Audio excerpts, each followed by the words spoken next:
Welcome to the Hooniverse podcast. This is episode 356. And in typing this out, I realized I never posted 355, which is why that one was late. Very serious podcast, as you can tell. That laugh was from my co-host, Ron. Hello.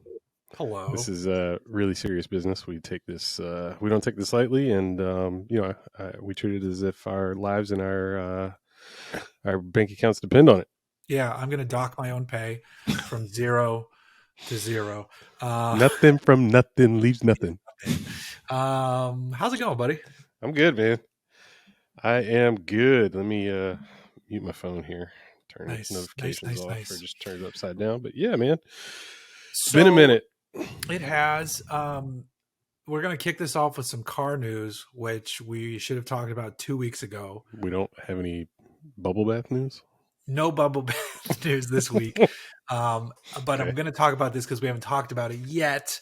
But I wrote this out about 2 weeks ago, and then shit happened and we didn't record, but whatever. So let's get to some car news. First up, 911 Dakar reviews are in.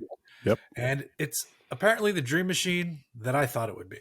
Were they all in a controlled environment, like like a Porsche presser, or they didn't loan cars out? Yeah. Okay. No, they flew a handful of journalists to the dunes of Morocco.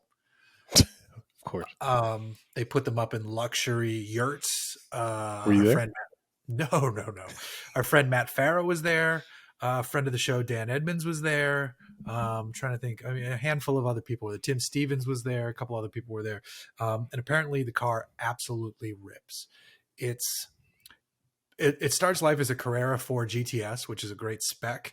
And it only weighs 22 pounds more than that's wild to me. Probably just in the tires. Well, it gets rid of the back seat.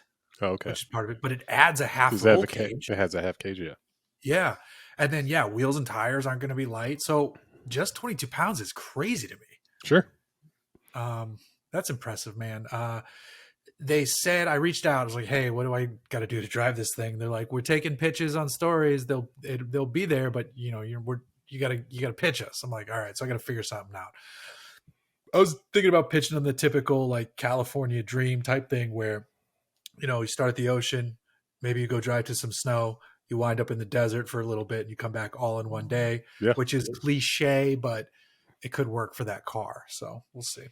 I think you start in the mountains, wake up with the ice and everything, and, cruise to the slopes, do that for a couple hours, and then end with the beach sunset. The beach. Yeah. I got to hit the dunes though.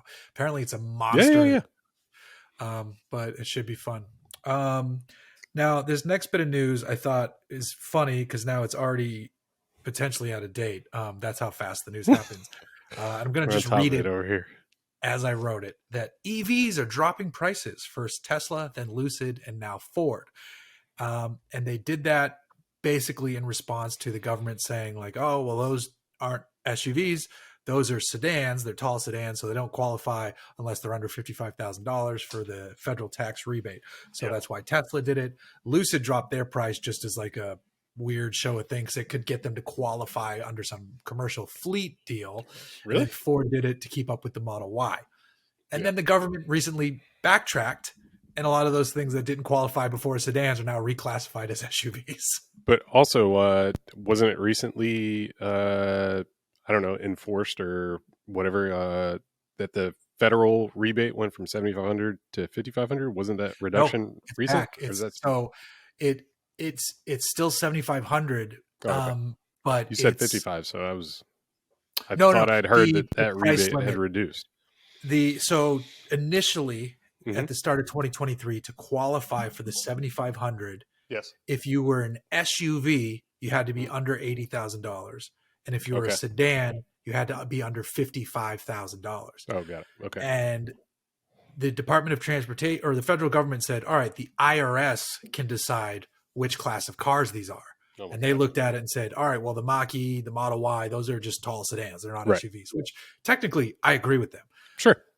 But then the Department of Transportation came in and said, well, the federal government said, we're going by the the DOT classification, which Mm-hmm. makes more sense that they would go by that. Of course. Even though I think the IRS was correct. So it moved some of them back to the SUV. So I think Tesla prices are already going to go back up. I don't know what Ford's going to do. But life comes at you quick when you don't podcast, when you write your shit. We've probably got the answer to this. There's been so many developments just in the last like 5 days, 6 days since we were supposed to record. Who knows? Yeah. Another piece of news, Mazda released its CX-90.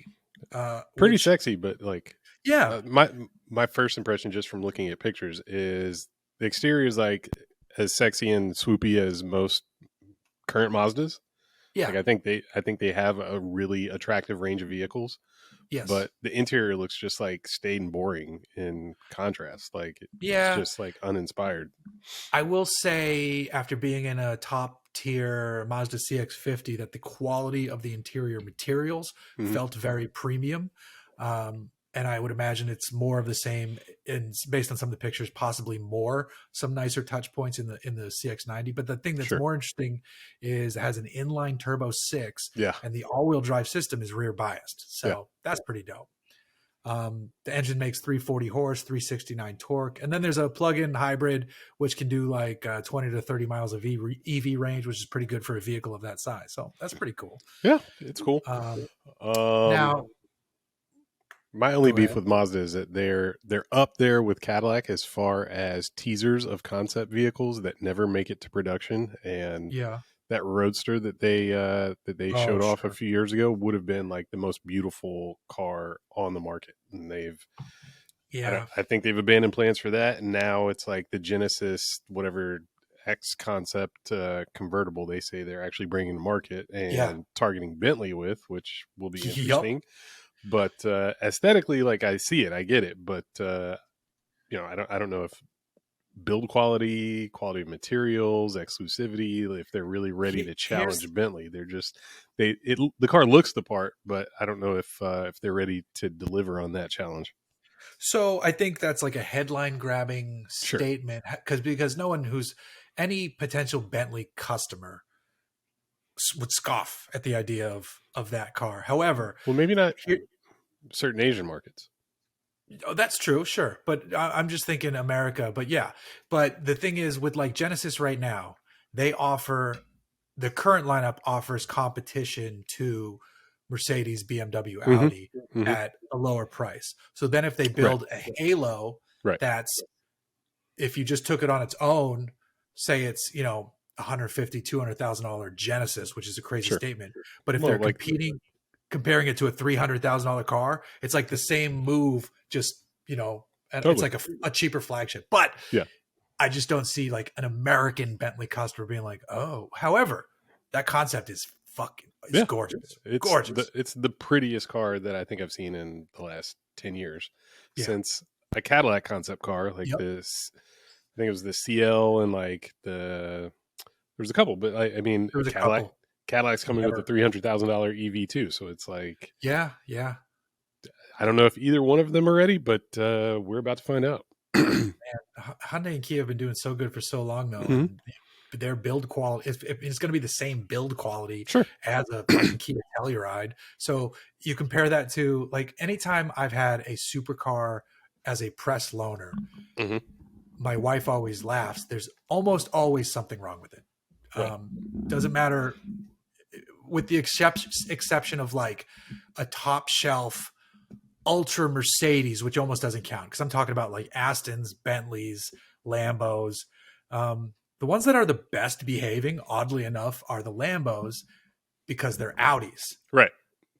Whereas like you've got Audi reliability and dependability. Yeah. Where like the Astons are better now because they're Benzes. Right. And stuff like that. But there's almost always something wrong with these cars. But I don't see that happening with the Genesis. Whereas like the Bentley, something could go wrong. Right. Something Volkswagen-y. Get a check engine light on here. Bentley. Now, sliding on from there, we got more recent news because my fine friend here was wise enough to bring this up before we started. You attended the NASCAR race in LA. That is a fact. I did indeed. It was so I've been to the last two clashes, and there's only been two clashes at the Coliseum, and I got to say this year, man, I didn't really prepare a statement here, but both years I've been fortunate enough to experience garage like VIP passes where you get to go in the garage and like be up close and personal with the cars if you get there at the right hour. And both years I failed to do that. So the weird part about the garage at the Coliseum is that the cars are separate from the garage. So we walked down basically McClintock, which interestingly enough is a street that I used to live on when I went to USC. We parked basically right next to my old college dorm from 1998. It's been torn down mostly. There was like 3 towers and then like the quads, which I lived in, like short 2-story things. So it was really weird to like drive down McClintock for the first time in 20 something years and like remember getting pulled over by USC DPS for like having a Mustang with basically no exhaust, just Flowmasters and like no cats, and just fucking ripping up and down McClintock and becoming familiar with all the DPS officers at USC. But yeah, definitely some flashbacks there. But it, as far as getting into the venue and like parking and all of that, it was actually really pretty fucking easy and convenient. Nice. But I don't know, man. Like the VIP passes don't really amount to much in this particular track and its setup, because you're allowed garage access, but the drivers are basically, if they're in the garage, they're in their trailers, just like relaxing, right? The cars are already on McClintock on a side street, like staged, and they've got toolboxes there. And this is a race where you don't get to work on the cars. Like if you have a tire go down in the middle of a heat or the main event, you're out. Like, there's no pit stops. There's no fixing anything. Like if you're out for 30 seconds, you're down a lap or two. So, I think lap times are like something like 15 seconds when they're at full tilt. So it's an interesting race just because of the small size. It was much more exciting this year, but also more boring. And I know that's like hard to explain. Yeah, no, but I was going to ask about that because like I barely read about it, and my brief reading of the race, not reading opinions, but of what happened, I was like, oh, that sounds fucking boring. Yeah, it was basically the average of caution. Basically, I want to say like every 7 to 10 laps. Like there was something like 10 to 15 cautions in a 150 lap race, and the downtime in those cautions, the caution laps don't count. So they got such limited space to clean up messes, pull cars out of the way, whatever. Like I don't think any car was ever debilitated and not able to leave the track on its own. But if you get spun and you go 2 laps down, you might as well just get the fuck off the track. Like you're not in competition for points, for money, really anything. So you might as well just call it a day. And that's what they did. But it still takes a while to clean up. And as a spectator, last year, the race was during the daytime. Like it ended like right at sunset, right? Oh, cool. And even in February in like 72, 75 degrees, sitting in the Coliseum with no shade, like you bake, you get sunburned. Like it was just too hot. And like, I think it might've been warmer than that last year. So they tried to combat that by having the main event basically right at sunset. So the race started at sunset as opposed to ending at sunset. And the second the sun went down in the Coliseum, it was freezing. It was freezing. It was super windy. Like outside the stadium, no wind at all. Just like perfect temperature, perfect. Like it's what we all moved from other states and other regions for. It's like 72 degrees. Could not be better. Inside, freezing. We've all got jackets and sweaters, and we're just like, what in the hell, man? Like, how is this even possible? It's so like frigid inside. So that dampened the experience for sure. But those cautions, like just extending the race, like it was like, all right, we're gonna be out of here. Like if it started at 5, you think you're gonna be done at like 6:30. You come 7, you're just like, God damn, we got 50 something laps left. It's like fucking freezing. Like everybody's just like, we were in an area where there were heaters and we're all just crowded around the heaters. And I know this sounds, first world problems, but it's something to consider for this event moving forward. The racing action was fun until it wasn't. It was just like, it made for a miserable experience for attendees. Like for a live event, it got kind of unbearable. Yeah. And one of the most interesting like hypothesis and like reasonings around the difference between last year when they barely touched it all, like literally there was almost no contact until the very last lap, and then like there was a spin, and then Joey Logano like broke through for the win. This year they were bumping and banging from like lap 30 on, and like a lot of guys got knocked out, a lot of guys, they'd bump into each other and like send like a 3-car train like into the guy on the front of whatever line they were in, and that guy would get spun. That happened a lot. And one of the most interesting theories around that is that last year they didn't have any spares. It was the very first race with the next gen car. They had never run a race. They were saving their equipment for Daytona because they just didn't have a bunch of spares. They didn't travel with them because they didn't have them. So this year they're just like, they've got spares. They know what to expect going in this race. Yeah, so they weren't scared to like beat and bang a little bit. Like, you can't get in too much trouble. You can't really do too much damage with those speeds. Like, I don't even think they got above like 85, 90 miles an hour, right? So it was, everybody was just bumping and banging with little regard. And it made for a more interesting race, but it also made for a less enjoyable in-person experience. That's the best way that I can describe it. That makes sense. Yeah. Just went on too long, honestly. I gotta remember to try to go next year because I would like to see it. If I'm honest, I would recommend NASCAR change the venue and not do the Clash in the Coliseum again. Okay.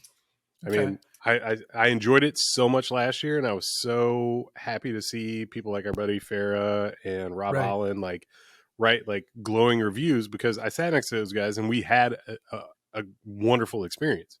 This year was different. It was much more fun until the racing started, until like the racing mattered, I should say, like the main event. And I just feel like NASCAR has like commodified it so much, and they've made it so much more about being an LA experience that as a racing fan, I didn't really connect with it as much as I would like to. The racing was better, but it was also just kind of a cornier experience.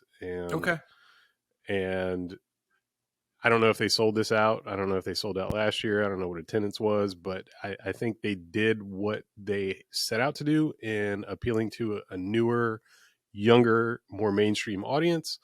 But at the same time, it just came off as kind of corny. Interesting. Okay. Things to note for next year. We'll see what they do and what the plan is. Now, another bit of news I just added mentally to the sheet here because surprising the hell out of me, and I'm happy for him for doing so. But did you see what Doug DeMuro bought? Fucking Carrera GT. God damn. The dude is trying to win the game. The bigger story behind that is he got a huge investment in Cars and Bids. 35 million or something. Yeah, dude. So, I mean, I know that doesn't just go in his pocket. That's an investment in his business, but that's a huge, resounding, just affirmation of what he's doing and has done. Like, I'm thrilled for him. And that's winning the car YouTuber purchase game. Carrera GT, good God, Dougie boy. No man. I mean, that's an incredible car. I'm not trying to take anything away from him, but have you seen what fucking the Stradman has in his fucking stable in Utah? This dude just built, right? Yeah, this dude just built this crazy fucking house. He's got Bugattis, he's got Lamborghinis. Like, I don't know how he's doing it, and I'm not going to comment on that. And I'm not a fan. I don't watch his channel. I don't have anything against him, but I just, I just don't connect with it either. I'm just like, good for you. But yeah, I mean, a Carrera GT relative to a stable, I think, of multiple Bugattis and multiple Lamborghinis. Like, that is crazy. I'm just saying he's winning the YouTube game. I'd say the Carrera GT is more of the connoisseur choice. Sure. Like, and they don't trade for under $1 million. Right. And his has such a great, crazy story. I don't know the story. I didn't see that. I just saw his Instagram post. I didn't read it. I like Doug. I don't watch a lot of Doug videos. I watched that video, and he talked about how like that car is what got him into automotive journalism, because it got him like a lunch. He took a photo of one, and then he had lunch with a dude at Auto Trader, who I don't even think that dude's there anymore. which I should know that, but wasn't a name I recognized. And then Doug got a column like spotting cars, and then left his corporate job to go become an automotive journalist, and then learned how to do video. And then, then he became Doug DeMuro. And then he like met his wife around a Carrera GT. And then when he got married, the rings were like tied around little Carrera GT toy cars. He collects the cars if he travels to new places. Like his connection to the Carrera GT is like so meaningful to him. Okay. And so now he finally owns one. Yeah. And it looks like a gorgeous car. I mean, silver is like, he said he wanted the yellow one, but the yellow one is like, the premium on it is insane. And I've never even seen a yellow one outside of photos. I've seen a yellow one. I don't know why you would want that. No, either do I. The silver's perfect then he has like a brown interior, which is gorgeous. Hell yeah. Yeah. So, I mean, congratulations, Doug. It's well earned. You built it up. Congratulations. And he didn't have to sell the GT to get it. He still has the GT. Yeah. That's a 2-car solution. Yeah. I think he has a Defender, and he has a bunch of sick shit. He has a Benz wagon, and I think he still has the G, the like the convertible G class. Yep. So yeah, good job, Doug. Good job. I give Doug mad credit for what he's done, what he's built. Also, Tyler Hoover, like they've both done it and like built like cycled through an incredible collection. But I feel like Doug like has a collection with staying power, and he knows what he likes, and he enjoys it, and he buys well, and he's put a bunch of miles on his GT. Yeah, exactly. Like he's not just sitting looking at him. He's not like modifying them beyond any sort of value or taste quote, but he's a normal, humble guy who just happens to have a shitload of money and loves cars. Yeah, like you can't be mad. Exactly. No, not at all. Congratulations, Doug. Now back to normal cars. When I wrote this, when we were going to talk about it, I spent a week with the Kia EV6 GT, and were I in the market, I would absolutely consider one as a daily driver. It is fucking awesome. Why are you not in the market for that? Or because I like old cars. If my wife, for your wife, yeah, she didn't like it, which kind of bummed me out because I was going to try to steer her towards the non-GT EV6. Was it the driving experience? Was it the looks? No, she got in. She's like, it feels like a go-kart, and I didn't press what that meant to her. Sure. Or I'm just like, okay, and like it was like one of those things where I'm like, all right, I'm not gonna push on this. I don't know what that means. I'm not gonna dig deeper. It's what it means to her. That's fine. Yep. So I guess we're not getting an EV6. Yeah. We're definitely not getting the GT. But dude, like if I needed a new daily driver, it would be near the top of my list. I loved it that much, and I could picture one on like, because I photoshopped them before on wheels. Yeah. I think I even sent one to you, like with like green paint, gold wheels. Yep. And it you turn traction control off and you spin all 4 tires. It just whee. Yeah. There's a drift mode, so you can put it into just rear wheel drive, and it will get sideways. 576 horsepower. Does it have air suspension, or is it static? It has adaptive dampers. Okay. But it doesn't have air. No, it has adaptive dampers. Because in the full performance mode, the GT button on the steering wheel, it does get pretty stiff. It was, dude, that car fucking rips. I really, really, really liked it. I'm glad, man. Like, I love to see and hear that Hyundai, Kia, Genesis products are thumbs up. Yeah, it isn't like it. Like, say I was looking for a new car, it wouldn't be like in consideration. It would be near the top of the list. That's how good it was. But the other car that I have right now, oh boy, I don't even know, is also on the list. It's about $10,000 more, and I fucking love this car. I have the Volvo V60 Polestar outside. V60 Holy is shit. the mid-size wagon? Yes. The littler wagon. Yes. But the Polestar. size is good. Yeah. So What T8, is it? which Is is it a hybrid? yeah, so T8 means it's their plug-in hybrid. It's Polestar engineered, so it has like gold calipers for the Brembo brakes. It has the Hell yeah. Öhlins suspension, yellow seat belts, and then it's like, but otherwise it's like a simple, nice shade of like gray, almost like a chalk, almost like Porsche's chalk. Okay. Um, so it's pretty incognito unless you like know what you're looking at. It's just black interior with yellow belts. Yeah, That's sick. and it 455 horsepower, well over 500 pound-feet of torque. How much of And that if you is electric? probably a decent chunk of it, but because it's a hybrid, you can tap into it, when you need it. But if you fully charge it up, because it's a plug-in hybrid, 40 miles of electric range. 40 miles. I've driven it all week, almost purely electric. Sick. Just unless you really romp on it, and then the gas engine kicks in. So I think I saw a picture on your Instagram. It doesn't look like silly. And I don't want to say like EVs or hybrids look silly, but like it's not. They don't. I don't know. Like no, there's no like bark, there's no like shout, like it's an EV or a hybrid. Like it's hardly discernible from just a regular. What is it? V60. V60. Yeah. Yeah. Yeah. Because it doesn't have like aero wheels. Or Right. Yeah. Green. That's what I mean. Yeah. No, it's you can see that it has the little charge door on the front fender. That's it. That's all that tells you that's what it is. I don't know if it still qualifies, but for a while these were carpool lane eligible too. Mm-hmm. So you could buy this carpool eligible, 455 horsepower. I mean, like one of the best commuter cars that you could get because the suspension is so well damped. I'm already picturing this one on wheels, yeah.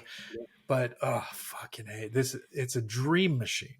My buddy has a V90 wagon. That's the thing, right? That's the bigger one. Yeah, my buddy has a V90 wagon, and like it has one of the nicer interiors that I've ever experienced. Like short of like Mercedes, Maybach, like it's like Bentley. It's a simple luxury. Yeah, it's Scandinavian, like interior design, like but like also luxurious. Like materials are just like really nice to the touch, and like it's mid-century. It's like a nice combination of materials that like really complement each other. And the massage seats, I don't know if the V60 has massage seats, but the V90 has massage seats that I just wanted to rip out and take with me. I was just like, dude, like I'm gonna come to your house and steal the seats out of your car and put them in my house. Like it was just so good, but like understated and just like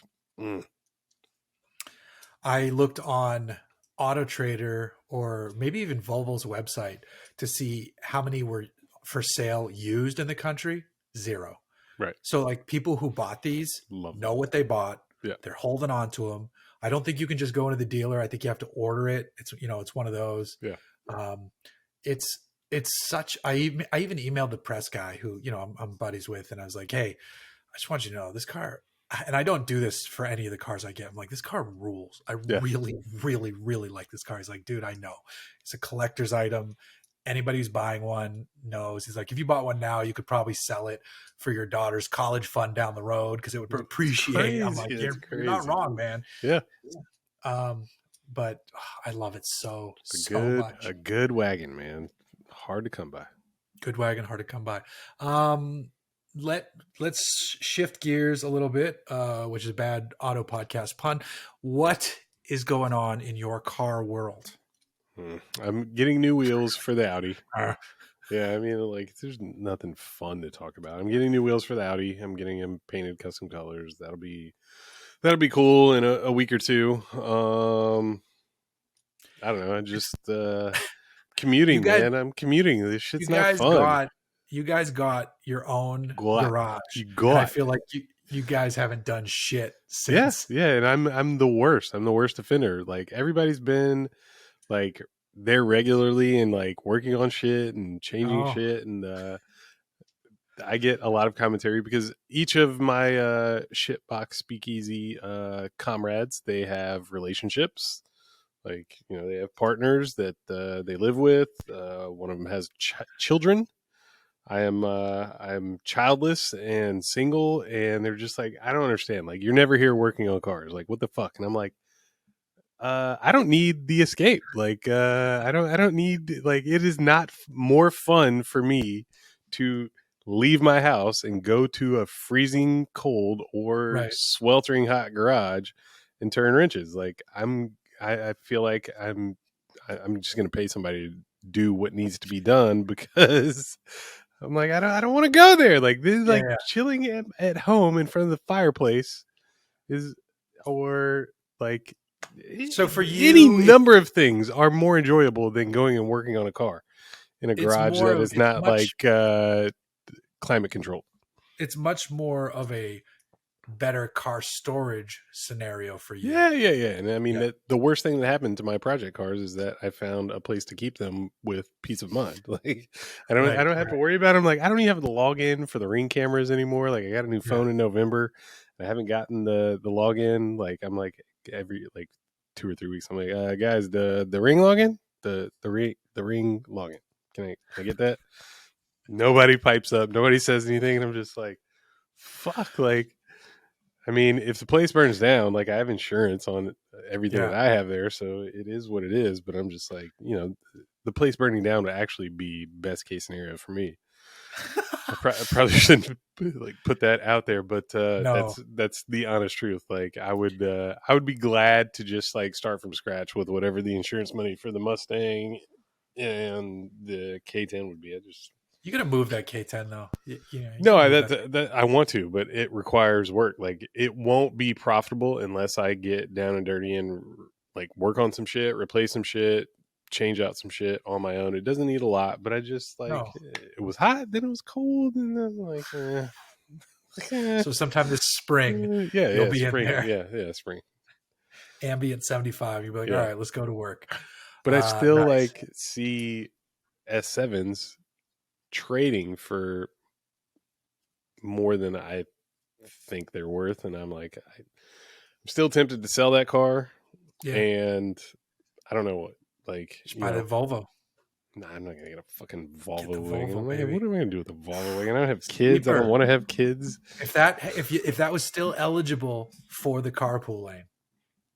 That's cool, but like, I just take PCH now, man. Like, when I leave work, I look at the traffic, and if it's like Yeah. 50 plus minutes on the Yep. 405 to the 22 or 7th Street to Long Beach, like downtown, then I just take PCH, and it's like, Yeah, I hear you. It's a nicer drive. it takes longer, but It's you but see it's you it's see a hot chill. rods, you see Yep. exotics, you see cool The shit. Like, sunset. Yeah. take the 55 down through Newport and Yep. then PCH up, and it's just like, Yep. you can't have a bad day when it ends with the sunset over the Pacific. Like, you just Cruising cannot. through Seal Beach. Yeah, I Yeah. hear you. I mean, I Yeah. used to do that shit all the time Yep. when I lived down there. I hear you. On my car front, Yes. Montero's in the same boat.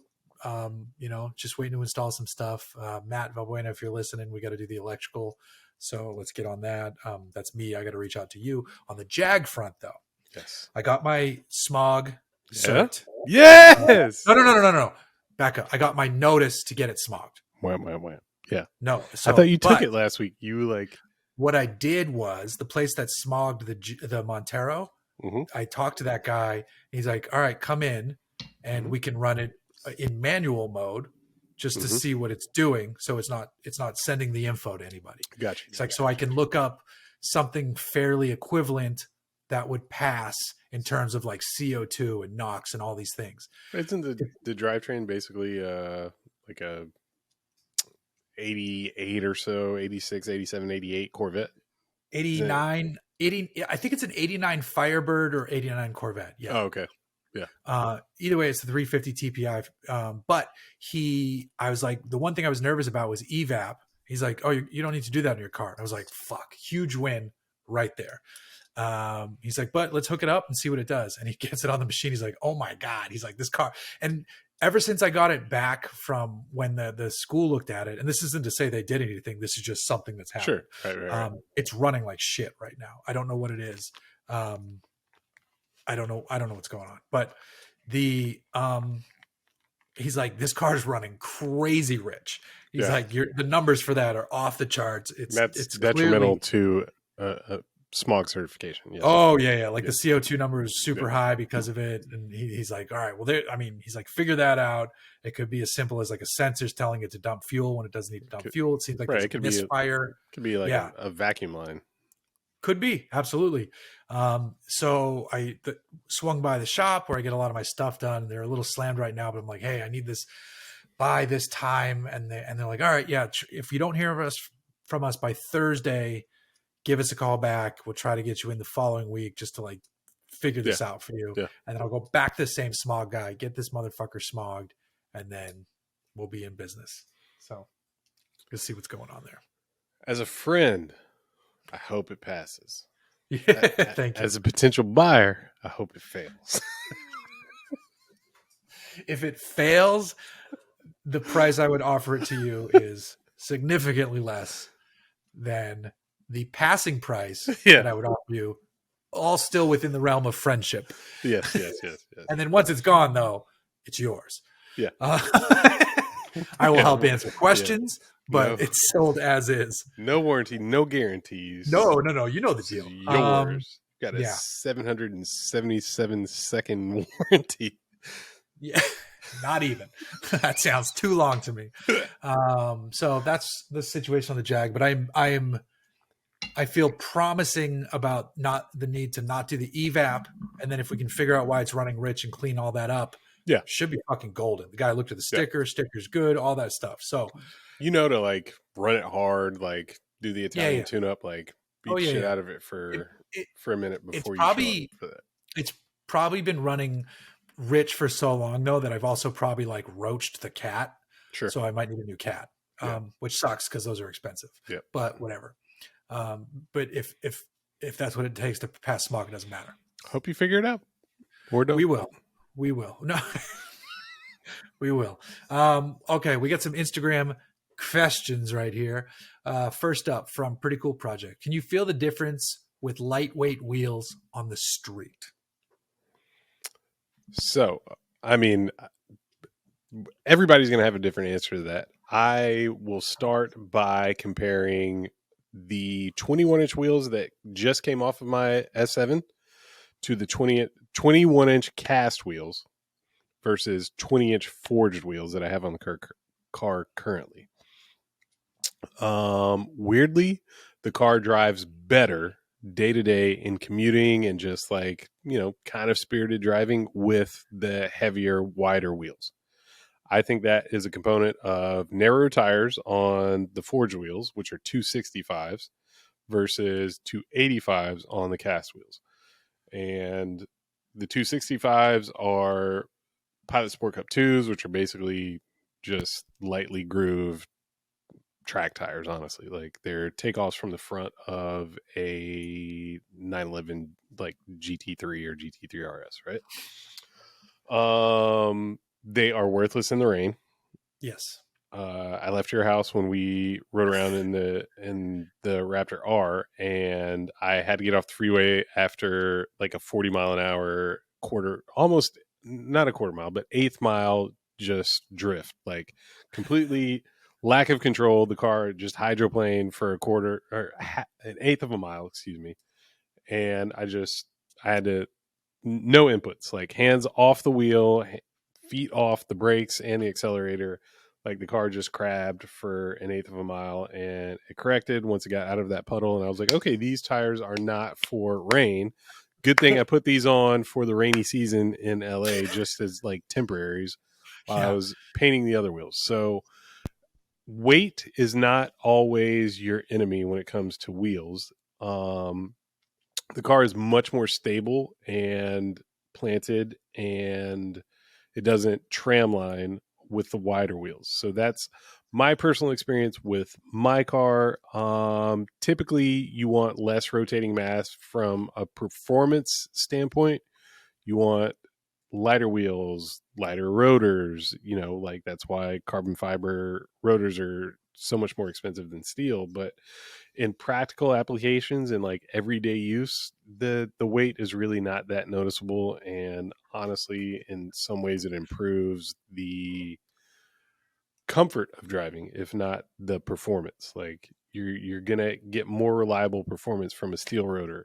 You're gonna get more reliable performance from a wider wheel and tire package that may be heavier versus a narrower that's lighter. Like my car is really darty under acceleration with the narrower, lighter wheel and tire combination. That's just my experience with Quattro all-wheel drive. There you go. That was good. I drive heavy cars, so I don't notice shit. Team Radar Love, who I'm very happy is on Instagram and crushing it over there. Can I get a vibe check on the Volvo 850 R wagon? Yeah, they ripped. They raced in touring car racing. Fuck yeah. Mein Coffee Clutch. Which Flying engine bricks. sounds? What's that? Flying bricks. Yes. Which engine sounds better, V8 versus V10 versus V12? I personally, I go V8. I just prefer the V8. Yep. I wouldn't have been surprised if you'd said V10 or V12, because there are outstanding sounding V10s and V12s, but like almost any V8 will like make the hair on my arm stand up. Yeah. Dodge V10s do nothing for me. It sounds like a dump truck, right? Like there's been V12s that are just like silent. They sound like sewing machines. Like they're just not like inspiring. But then you have like Aventadors and like Valkyrie. Like they're basically like, you know, they rev to like 9,000-10,000. Like there's nothing coming close to that sound and like that visceral experience. But they're just so few far in between, and like every V8 sounds good to me. However, two of the best sounding cars of all time are V10s in the Carrera GT. Yep. And the LFA. Yes. However, I still say 100%. I agree. For me, V8. Yeah. Jaked Up Car, what is your favorite song for driving fast on the freeway? It's funny because there was a meme recently about Freebird coming on, and really? I reposted it because back in college I had a moment where Freebird came on while I was driving my 84 or 85 Nissan Z. And, you know, you're just rolling up the speed. I think I was driving back to Boston with a buddy. And by the time the solo hits, I had the non-turbo. Mm-hmm. So the turbos were limited to 130. The non-turbos topped out at 130. And I was doing 130. And it's like, you know, the guitar solo is going nuts. And I'm just like not even paying attention. Just fuck Red Mist, Freebird, just passing people on the freeway, just, you know, at like midnight going back to Boston, just like Freebird. Yeah. Like if that song comes on today, I get flashbacks where I'm like, no, lift. We don't need to do this. So Freebird, it's a good one. Freebird is a good driving song. Zach and I listened to that on the way to the Clash at the Coliseum on Sunday. I drove, and like the Audi has the Bang & Olufsen system, so it it just bangs. And he put on, I was like, here, just DJ, so I don't have to listen to you. Like he's usually like, Zach is a fucking Zach from Hoonigan, my homie. He's a pretty shit passenger. Like he's just like wants to like affect and control everything. So I'm just like, I just give him my phone when we get in the car. I'm just like, put on whatever you want, like because he has good taste in music. Like so I'm cool with it. But like he put on whatever that album is from Skynyrd, and we listened to Freebird on the 110, like the carpool lane, like, you know, that like elevated, like 2-lane section where you're isolated from the rest of the freeway. And I'm just like, Jim, and I'm like, get out of the fucking way, move. Like everybody's in our way. Like I'm doing like 120 because we're separated from everything. I really wasn't, but I wanted to. Like we got to like, no, like seriously, like there was so much traffic, like I didn't get to do it. But if unobstructed, that's what we would have been doing. Right. But yeah, we listened to Freebird, but and then my favorite Skynyrd song came on as we pulled in the parking lot, and it's Simple Man, which I didn't discover until my friend Black Paul. What's up, Paul Smith? My friend Black Paul got married, and that was like his mother-son song. That was my song. Really? Yeah. Oh man, it's a good fucking song. I discovered that song like 2000, must have been 2008, 2009, and I was just like, oh my god, how have y'all hidden this from me for all these years? But Uh, that was a special funniest, moment. That's super sweet. That's amazing. You did the same shit. yeah, 2007. So suck it, Black Paul. I did it first. Wait, hold on. I got to think about this. Yeah. You definitely did it first. Yeah. No offense, Yeah. Black Paul. However, the song I wanted to do that I pitched my mom on was Tupac's "Dear Mama," because my mom has a good sense of humor, Uh, and I was like, "Mom, I'm even gonna dub in the part where it says, even though you was a crack fiend, Mama.' I was gonna we're gonna say, replace even that though with. you were a scratch fiend, because she likes scratch tickets, like, but with my voice." And she's like, I can't do that song. I'm like, all right, I'll find something else. Like, but she has a good sense of humor, so she like got it, and like it would have been funny to do that. But Hell yeah. so we did Simple Man, which is fine. It Oh was man, good too. it's a tearjerker. Yeah. So my favorite driving song is actually Modest Mouse Float On. Okay. Yeah, that is a good flow. It sounds random as fuck, but back in 2005 when that came out, I had a new Mustang GT. It was like, on suspension, wheels, like it was an extreme street car. And me and one of my best friends who was a DJ and like got me into DJing, and like, we just shared a musical taste. This was back when, Little John and Crunk music and all that shit was like flourishing, and that was what I played when we DJ'd together. But anyway, my buddy Mike Vrella and we went to like his uncle's place in Temecula, and then we took what is it, Ortega Highway back Oh yeah, to like sure. LA, and just it was one night, like just like that song's like peak popularity. I have like the hottest fucking Mustang on the street, and we just ripped to that, and like that became like our driving song, and we like joke about it and talk about it anytime it comes up, or anytime like a driving song comes up. We always like send that to each other. But Nice. Spike Ferrison actually opened a podcast with it, I don't know, like a few months ago, sometime probably like last summer. And once he added like his soundboard and started opening with songs, he opened with Modest Mouse Float On, and I can't remember him and somebody else, maybe Chris Harris, maybe somebody else, but like they like decided like this is great fucking driving music, like this is like great driving song. And I sent that to my buddy Mike immediately. I was like, yo, like we called this so many years ago, like almost 20 years ago, 18 15, 17 18 years ago. Like we established Modest Mouse Float On is like perfect driving music, and Nice. stand by that. I heard a song today that it comes up on my phone every now and then. I always forget about it, but when it comes on, I crank it and I look down and I'm exceeding the speed limit. Moving Bass by Rick Ross. Dude, that song, even though the first 35 seconds of it are like a phone call from prison, as Yeah, soon as the bass comes in and Jay-Z's on sure. it, and it's like just the beat to that song, it's just like, okay, time to go faster. Yeah, So yeah. that There you go.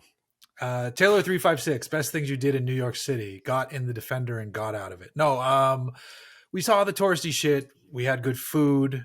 I mean, amazing food. My daughter had a great time, but it is the worst time of year to go to New York City right. if you don't like crowds and stuff like that. So Cold. it was a great experience. The Rockettes were actually amazing. Really good show. Really good show. So yeah, there you go. But hopping in the Defender and pointing it north was also pretty great. Andrew Fails asks, why cars vroom? And I say, engine go boom, make car vroom. I don't know. Yes. We like the cars that cars go vroom.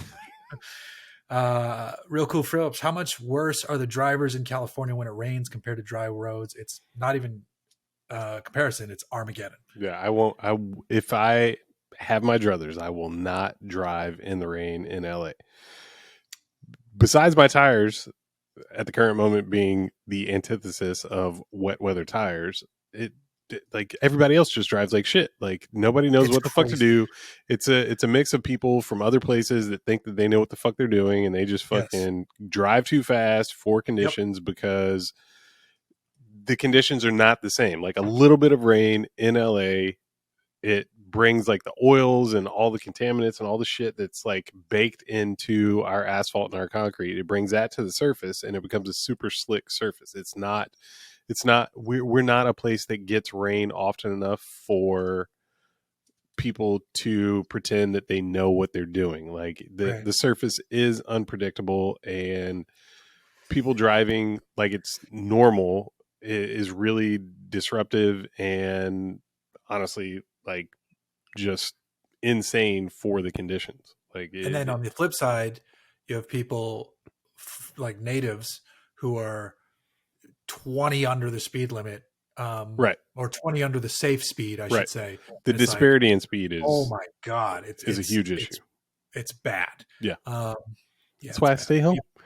Yeah. Like, no joke, when I started at USC in 1998, professors used to cancel class. Like, they'd be like, it was like a snow day. It was just like, listen, I got to go from the west side all the way over there to downtown. Like, people don't know how to drive, and like, I'm just going to cancel class. Like, like everybody didn't have a cell phone in 1998, so it was just like, it was hard to communicate that shit.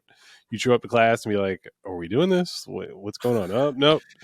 I got a call. I got a text. No, there were no texts. I got a page maybe from the professor. Like, class is canceled today. Like, he's not going to make it. And I was just like, yeah, totally understandable. Understandable. Sean Keeley, should I buy a K truck? Depends on how you're going to use it in California. Sean lives in California, for those wondering. Yeah, because you can't take it on the freeway here. Yeah, that's scary.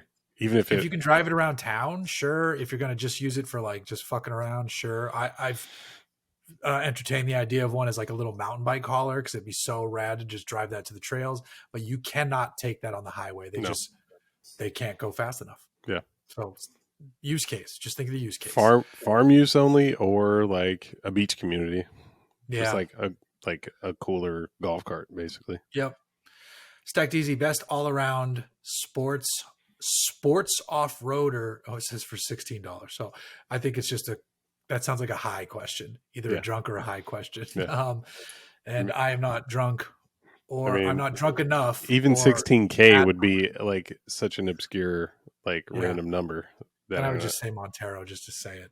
I would say a Honda Element with some sort of lift kit. Yeah, not bad. That's our show for this week. So this is like a combination of 2 weeks ago and this week. So, we caught up. I think we made up for it. Ron, anything going on in your world? Yeah. No, man. Like, I don't know what like is going on in the next few weeks. Like, we've got more than a month before F1 starts. I'm excited for Drive to Survive. I think it starts on the 24th. What do you mean? What are we doing? I'm so sick of F1. It's fun. I'm so sick of these fucking people. It's fun. It's I just can't. The racing might not be fun, but the drama, like the fucking show, is fun. I feel like Netflix has forced it to be more dramatic than it is. I disagree. I think it's that dramatic. Like, the stakes is high. Like, this is like, there's so much business case, there's so much politics, there's so much social media influence, there's so much involved, and like, I get it if that's what it like is, like what you're not a fan of. I get it, but I've been a racing fan almost my entire 42 years, right, and I like to see racing getting the attention and the celebration that it deserves. That's a good outlook on it, for sure. The thing I hate is that, like, away from racing, a lot of these drivers have these great personalities. Like Valtteri Bottas, his Instagram, he's hilarious. Yeah, he's living his best life down in Australia. He's riding his bike with his girlfriend. So you don't think? Of course, they're going to play that up, and they're going to like highlight that and feature that this year. I hope so, because as soon as you get him into like press conferences, he's like, I'm here to drive. And then like the only one who had any emotion at all was Ricardo, and he's like kicked to the curb now. I am curious to see how Logan Sargent's going to do. Just because, America. And then there's so many storylines. There's so much cool shit. Yeah, like, Ricardo's not going to be silenced. Like, he's going to have fun with it. everybody's going to have fun with it. And like, this season, we're only going to get to see what happened already in 2022. Right. And like, right. The season was like, there was upheaval with Mercedes not being competitive until like the last few races. So I'm excited to see like really in depth how they dealt with that, what the internal struggles were, what, how Ricardo's departure played out. Like, I'm hoping that we'll get some insight into those storylines. And, typically we do, even if it's not like super deep, like you at least like get like a surface skimming understanding of what each of these personalities was dealing with and how they dealt with it. I think the best thing that could happen for this coming season of F1 is that Mercedes is competitive with Red Bull again. Yeah. So that Verstappen can't, not that he ran away with it, but he kind of, he was going to win it. I'd love for it to be a 3-way battle. Like I'd love for Ferrari to be in the mix and like make the right decisions this year and not squander so many opportunities. Like I'd love, like we've seen so many seasons with 2-team battles, like a 3-team battle would be awesome. We're set like for that this year. Like this really should be a 3-team battle. I also hope that Checo like just tells Verstappen to suck his dick, which is not going to happen. But like, I don't know, man. I don't know. The actual racing is, I can never get into it. It just doesn't do it for me. I know the cars are like technologically amazing. Like you give me V8 supercars all day long. Sure. Not even, no. Oh my God. We didn't talk about fucking Bathurst. Fuck. Oh my God. The 12 Hours of Bathurst is the best race of every year. And it was, for us, it ended Saturday night. And the top 3 competitors were within 1.5 seconds of each other after 12 hours of endurance racing. Over a long course. And they were 3 different manufacturers. It was fucking Porsche, AMG Mercedes, and fuck, I don't think it was 2 Porsches. Fuck.